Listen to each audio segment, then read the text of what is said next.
On the table, you see a bowl of water, a rough soap, and next to it, a small hand mirror. A straight razor soaks inside the wash basin. The bed is comforting, if a bit run down. Still, you've earned a rest.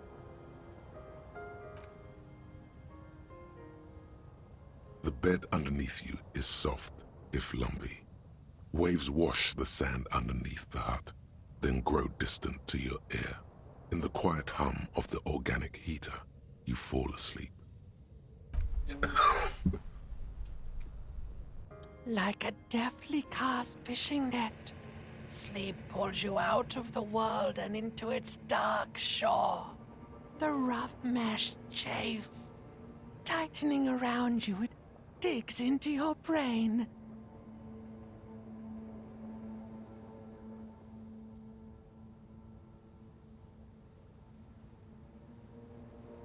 How have things been going for you out there? Helped anyone lately?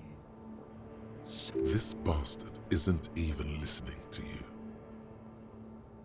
Because you know you are a murderer. A disco music listening psycho killer who offs poor people and then forgets about it.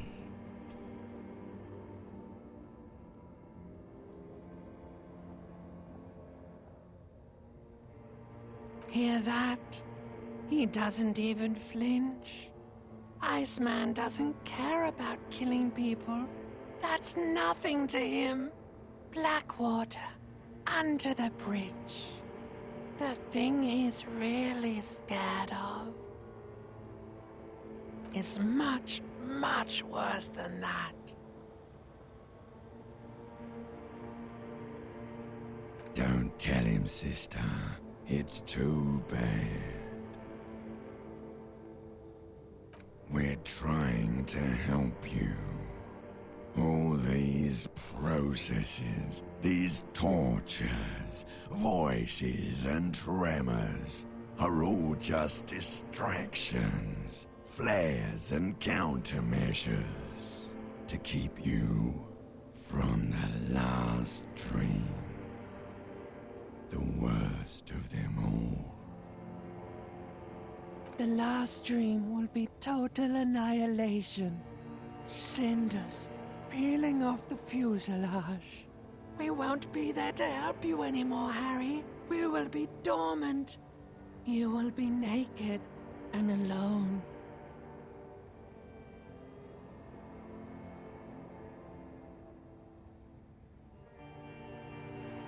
Of hell. An ancient sadness, brother. 10,000 years later, in front of the video rental, there is a warm breath on your face again. Everything is okay again. Everything is so okay. Your eyelids flutter open for a moment. When you close them again, you sense the light of the room around you. You're back. In 2 seconds, the alarm will ring. The last thought in your head before waking is, maybe you shouldn't have seen that stained glass window in the church.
Hi again, gendarme. Bye-bye, gendarme.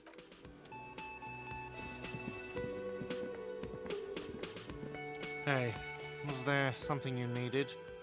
Another thing. Great. I love those. Yes, and the phone company is taking its sweet time sending someone to fix it. Losers. It's not strange, it's inconvenient. If you say so. Who told you that?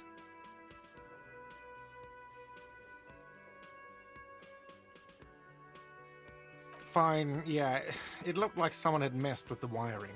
It was shortly after the hanging, but I don't know if it's at all related. Plenty of assholes around here who aren't murderers. He's exhausted from years of dealing with the assholes. That's why he's trying so hard not to be one too. If you do find out who cut the line, though, let me know so I can forward them the repair bill. Yes? Got the 20 real? Then why are you wasting my time and yours?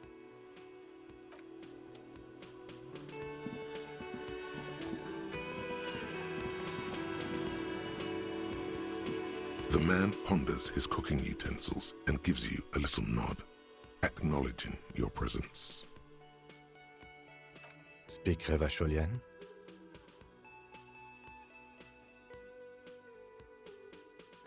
We speak Suren. There is no such thing as the Revacholian language.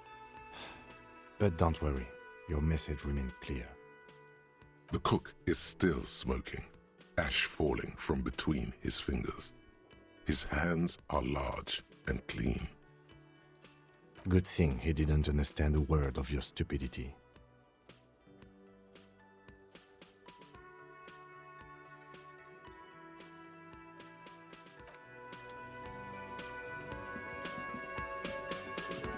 You see a heavy steel door with a prominent dimple lock.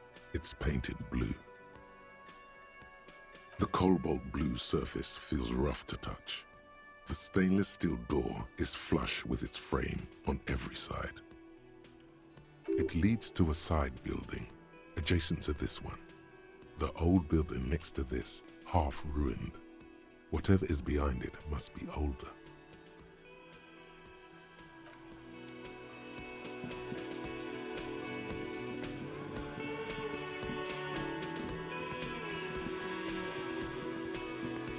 Again? I can't believe this shit. Yes? What is it?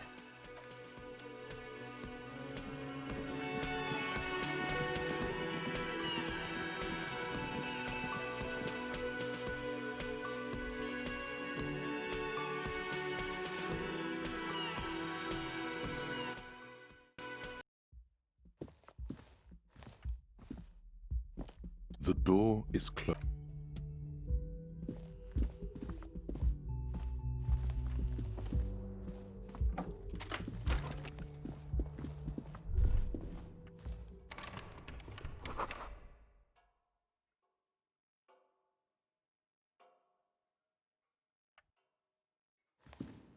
A mirror hangs on the bathroom wall.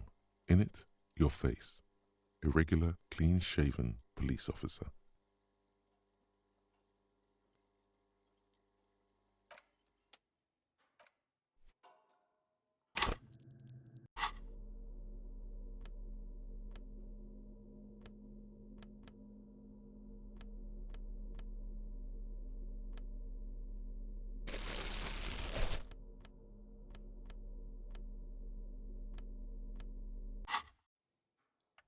A mirror hangs on the bathroom wall.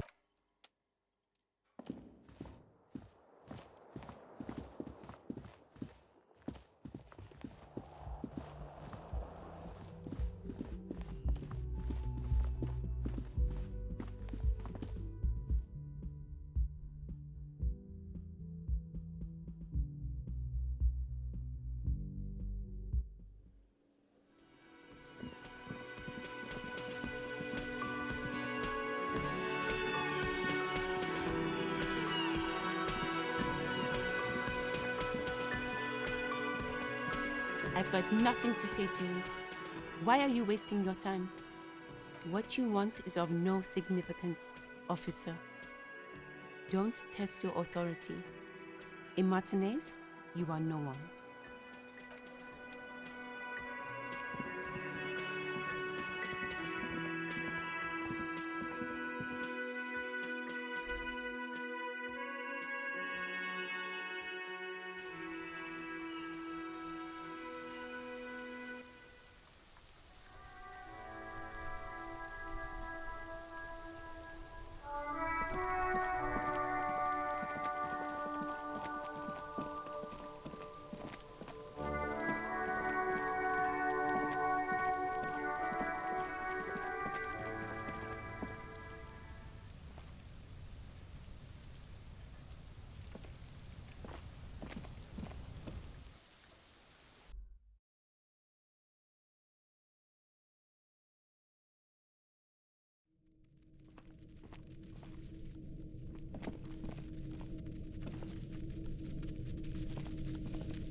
Fuck does Kuno care?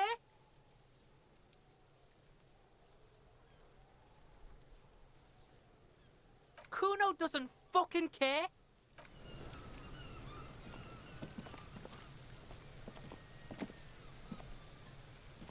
I'll die before I squeal, pig. I come from the woods, good Davidu. You don't want to go there with me. You don't want to see what I've seen. Don't be traumatizing here. Get the fuck out of here.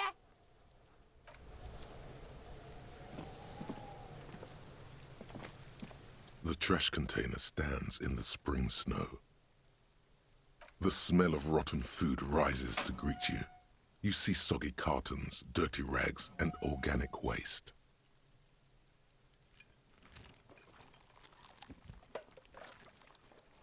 You see milk, an egg rest with one broken egg in it, some pasta wrapper. Picking up the soggy packages somehow feels familiar. A box falls into pieces in your hands. Batiste Soleil cereal. There are plastic pasta packages below, and turbo noodles. Nothing of note, however. The container sounds a muffled gong.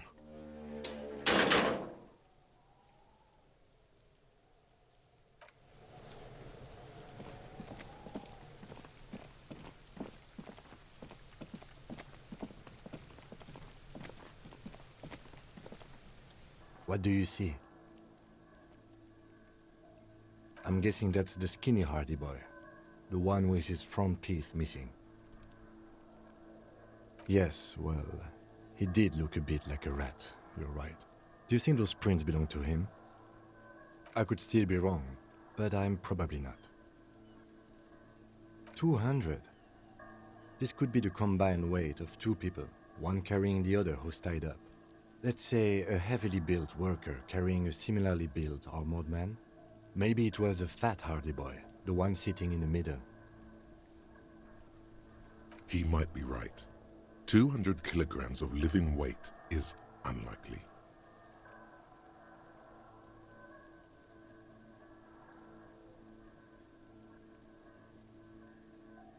Maybe it wasn't.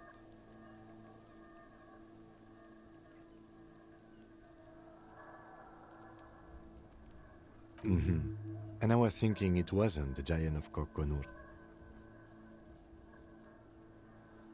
The fat guy from the mess hall isn't that obese. He's more like a farm boy. Definitely not 250 kilograms on his own. You have to admit, he's the best fit we've got. I do. The fat guy. I think I heard them call him Angus. Most likely to have carried the victim over. But why?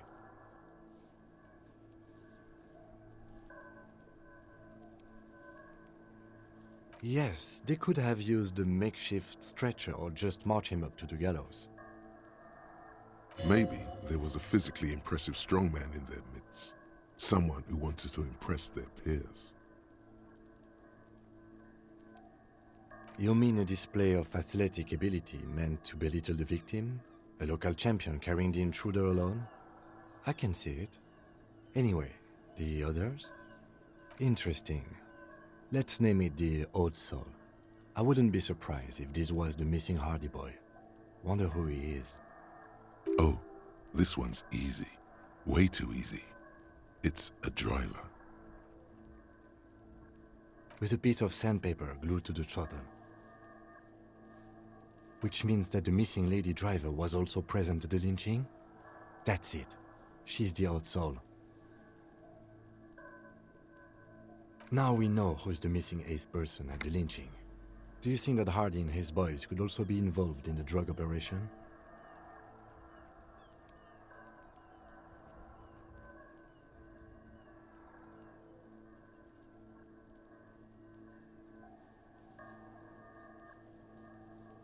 Understood.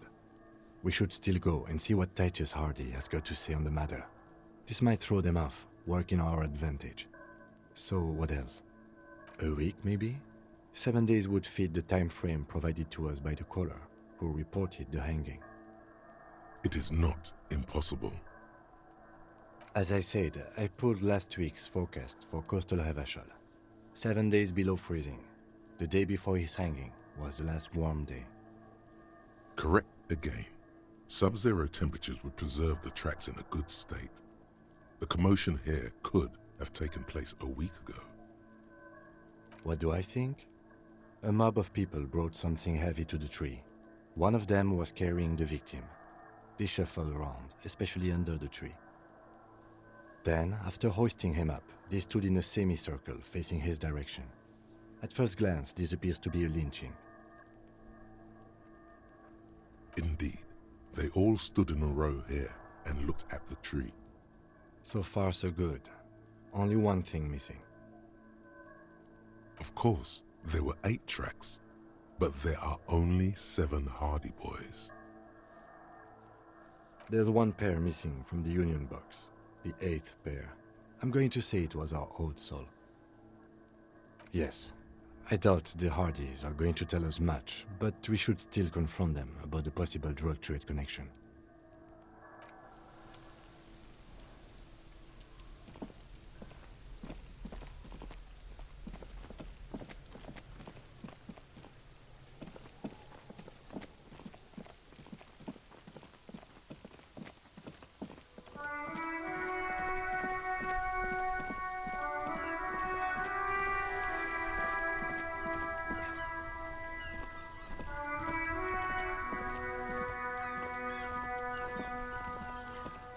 Officer, care to play a game with the lonely old man? Actually, never mind. Wouldn't be the same. The prick is gone. I can barely believe it. But he's really gone. Hell, most likely. He was an absolute Kent. His hungry little heart finally gave out. The dock workers found him in the guard booth this morning. Wasn't even supposed to be working for another week, but He just had to prove how tough he is. Did he feel like he has to prove he can still pull his weight? Doesn't need handouts? Guess he was about to head home, 'cause when the dock workers found him, he was wearing civilian clothes and not the Kuketu uniform I saw him in all the time. Sometimes I thought he was wearing it just to piss me off. Now the joke's on him, 'cause he's gonna be buried without it.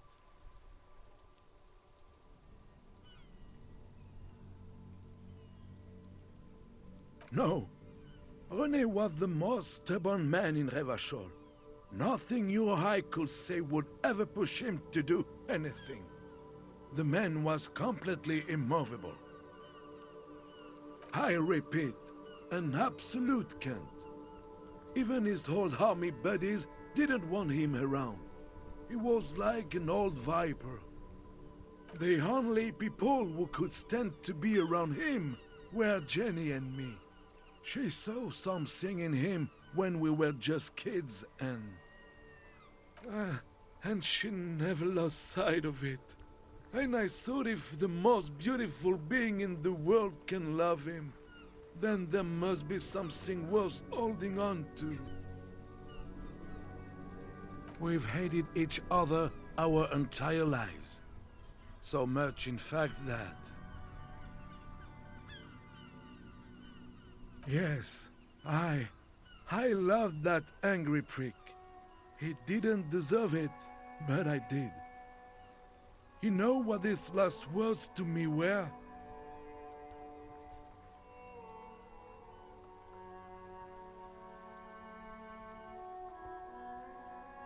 In Guillaume's time, you'd have been shot without trial. That's what he said to me. He lived a cant, and he died a cant. Let's leave it at that. Let me see. This was 60 years ago. We all went to that parade. Young René looked so happy, and Jenny... I'm sorry, officer. I just... Thank you. Thank you for this little memorabilia. It really means the world to me. That was nice. A small thing for us, but invaluable to him. He probably didn't even know René had the photo. Yes, we are both very sorry for your loss. It is what it is. Part of life, really. But to know someone for 79 years, then one day they're just gone. I just don't know anymore. About anything, really. But you must need something. Yes? What about René? Yes, we are both very sorry for your loss. It is what it is. Part of life, really. But to know someone for 79 years, then one day they're just gone. I just don't know anymore. About anything, really. But you must need something.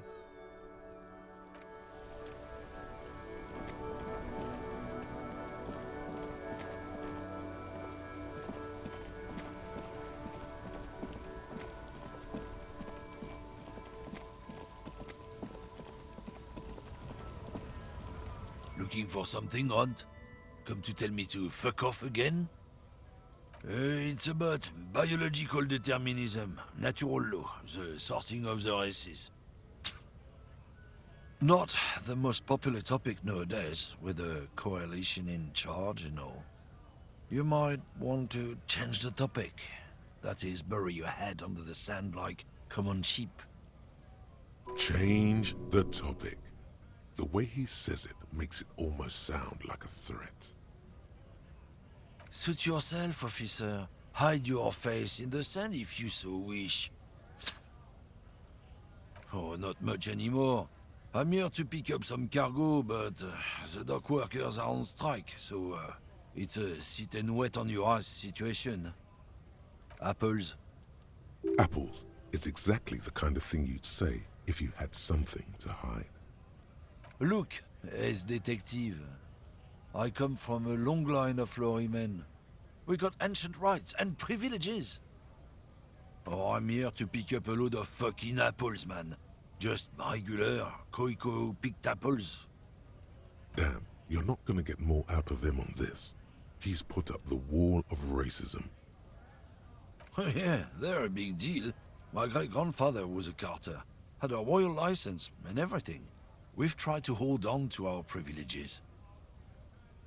Someone with a cart. What did you think it was? That's how deep into history our thing reaches, before machines. Sure fucking is. We have a guild and everything, huh? Very ancient, very prestigious. Goddamn right. They've been trying to fuck us out of our heritage in the name of profit. But when they try to replace us, they'll regret it.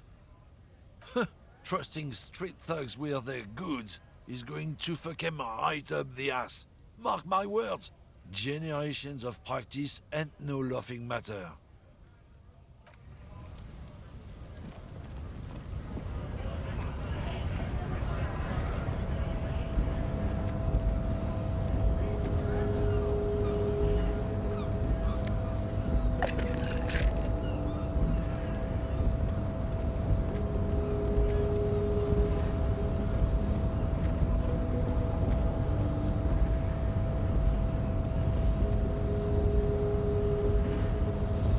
Yes?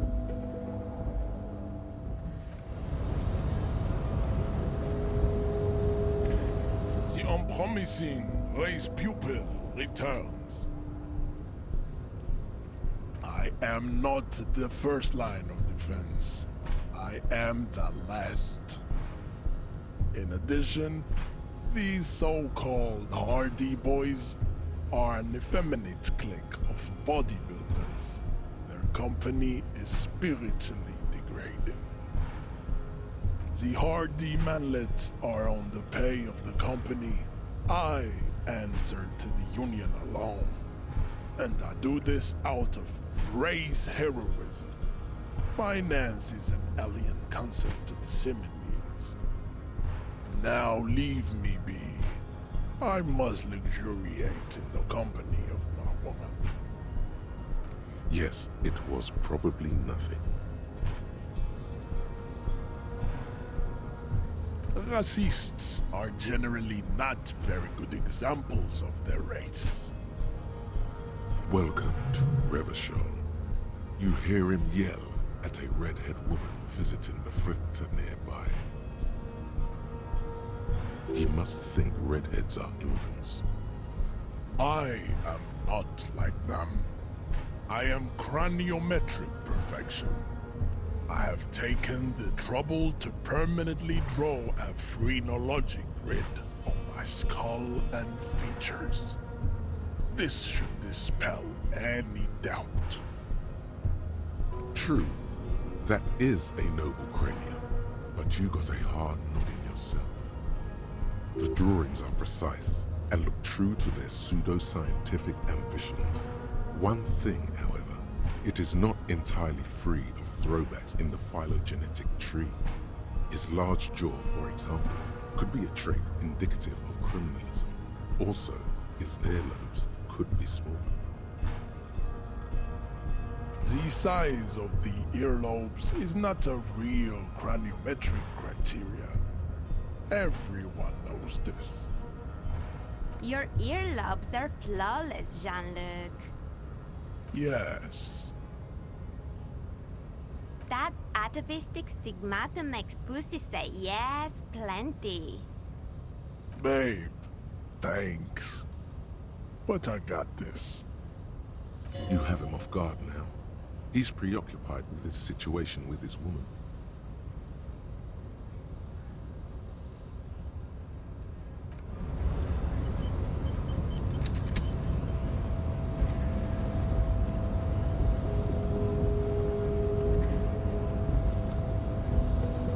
The unpromising race pupil returns.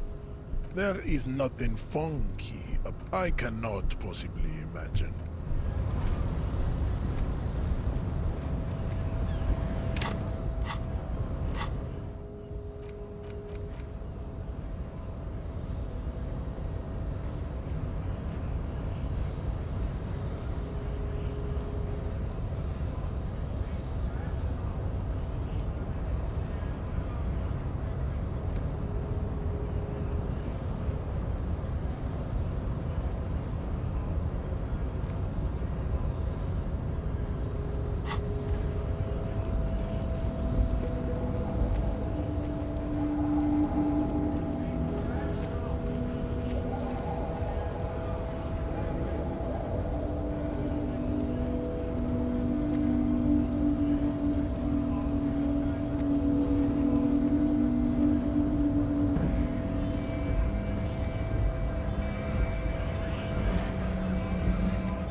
Hi, Ace Detective. Are you here for more books?